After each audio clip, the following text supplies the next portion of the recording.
आप देख रहे हैं भारत न्यूज लाइव। जनपद अयोध्या के विधानसभा गोसाईगंज क्षेत्र के बाजार मोतीगंज में जनसंपर्क में पहुंचे पूर्व डीआईजी व स्वर्गीय बाबू मिश्र सेन यादव के ज्येष्ठ पुत्र अरविंद सेन यादव का भव्य हुआ स्वागत। हजारों की भीड़ में पहुंचे अरविंद सेन ने कई जनप्रतिनिधियों से हुए रूबरू। सभी ने माला पहनाकर अरविंद सेन का किया स्वागत। नमस्कार, मैं वीके यादव और आप देख रहे हैं भारत न्यूज लाइव। स्वर्गीय बाबू मिश्र सेन यादव के ज्येष्ठ पुत्र अरविंद सेन यादव का जनसंपर्क अभियान तेज हो गया है। बीते शनिवार को गोसाईगंज विधानसभा क्षेत्र के बाजार मोतीगंज में जनसंपर्क अभियान कार्यक्रम का आयोजन केके इंटरप्राइजेस के मालिक कृष्ण कुमार तिवारी उर्फ सुड्डू ने किया था, जिनके मुख्य अतिथि रहे अरविंद सेन ने कार्यक्रम में पहुंचकर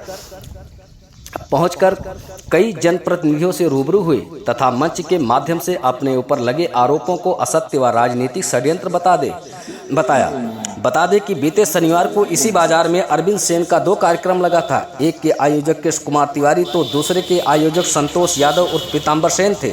सबसे पहले अरविंद सेन यादव कृष्ण कुमार तिवारी के कार्यक्रम में पहुंचे, जहां पर उनका जोरदार स्वागत हुआ। कार्यक्रम के दौरान उन्होंने क्या कुछ कहा, देखिए इस रिपोर्ट में। एक अधिकारी का जीवन जीने के बाद लोगों के अंदर एक भाव है मेरे प्रति कि कैसे होंगे वो, उनका व्यवहार कैसा होगा, उनका आचरण कैसा होगा, और शायद उस चीज को जो एक गैप होता है अधिकारी और आम आवाम के बीच में, आम जनता के बीच में, उसको दूर करने के लिए, उस छवि को खत्म करने के लिए और ये बताने के लिए कि मैं आपके बीच खड़ी। हमारी जो सोच है, हमारी जो कार्यशैली है, हमारा जो आचरण है, वो आपके प्रति जिम्मेदार है, आपके प्रति सहानुभूति रवैया है हमारा। और हम उन्हें कभी भी अधिकारी के रूप में भी मैंने कभी ऐसा कोई कार्य नहीं किया है जिससे कोई इल्जाम हो किसी तरह की बात। जो भी चलते चलते मेरे साथ जो घटना घटी है, उस घटना के बारे में भी मैं केवल एक शब्द कहूंगा, एक लाइन कहूंगा कि जिस दिन मैं इस प्रदेश के मुख्यमंत्री की सुरक्षा मध्य प्रदेश में कर रहा था, उस दिन मुझे लखनऊ में दिखा करके आरोपित किया गया। वो आरोप बहुत तकलीफ दे, लेकिन उससे मैं पीड़ित नहीं हुआ। मेरे साथ जो हादसे हुए उससे मैं पीड़ित नहीं हुआ, क्योंकि आपकी सद्भावनाएं मेरे साथ। यहां आने के बाद, फैजाबाद जनपद में घुसने के बाद आम आवाम की जो सहानुभूति मैंने पाई, आज पूरे फैजाबाद में चट्टी चौराहों पर अगर चर्चा का विषय है तो अरविंद सेन।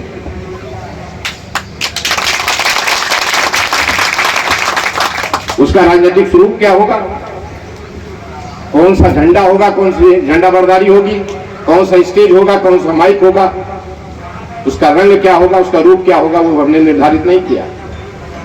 मेरा पहला मकसद है कि अपने आप को आपके बीच में ले जाऊं, और आप जब हमें बुलाएंगे, जो भी बुलाएगा उसके दरवाजे पे जाऊंगा, उसको अपना जो प्यार है, स्नेह है, उसकी सहानुभूति लूटूंगा, अपना प्यार स्नेह उसको दूंगा। मेरा मकसद कोई राजनीतिक मंच आज की तारीख में ना मैं भाजपाई हूं, ना मैं सपाई हूं, ना बसपाई हूं, ना मैं कांग्रेसी हूं।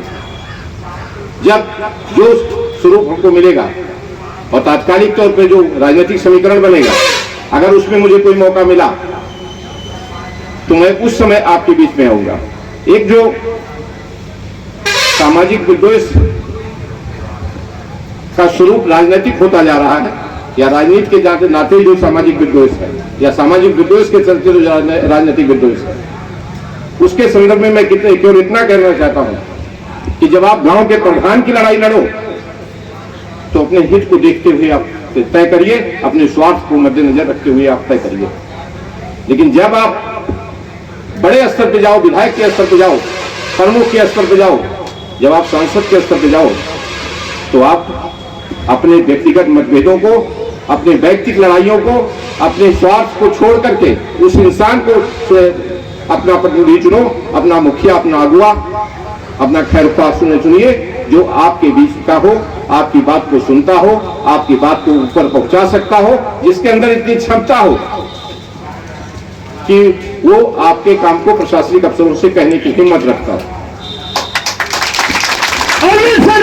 जिंदाबाद जिंदाबाद। मैंने पाया है। अब एक छोटी सी बात आपसे कह रहा हूं। अयोध्या नगरी पवित्र नगरी है, जिसके धार्मिक आध्यात्मिक महत्व को लेकर के देश प्रदेश में शासन किया जा रहा है, सत्ता की जा रही है। मैं आपसे पूछता हूं कि आप फैजाबाद का एक जो जनप्रतिनिधि आपने चुना, बड़ी पंचायत से लेकर के छोटी पंचायत तक, किसी को प्रतिनिधित्व कैबिनेट में मिला है क्या? एक मंत्री तक नहीं है आपके फैजाबाद में। ये फैजाबाद का राजनीतिक दुर्भाग्य है। जो हालात आज की तारीख में है आपके पास, आप ये नहीं कह सकते हो कि अगला आपका सांसद कौन है, ये नहीं तय कर सकते हो आप, और न बता सकते हो। अगर एक दो आदमी के नाम हटा दिया जाए तो तीसरा नेतृत्व शून्यता आपके सामने नजर आती है। तो मेरा इतना सा कहना है कि जब भी आपको मौका मिले, चुनाव आवे, तो पार्टी के उस परिध को छोड़ते हुए, उसके बैरियर को लांघते हुए, जात के बैरियर को लांघते हुए, आर्थिक जो प्रलोभन है उसके बैरियर्स को लांघते हुए आप एक इंसान को चुनिए, अपने अगुआ, अपने रहनुमा को चुनिए, जो आपकी बातों को प्रस्तुत कर सके, आपकी अगुवाई कर सके, और आपकी क्या कहते हैं प्रगति में, आपके विकास में, परिवार के विकास में, समाज के विकास में और जिले के विकास में योगदान दे सके। बहुत बहुत धन्यवाद।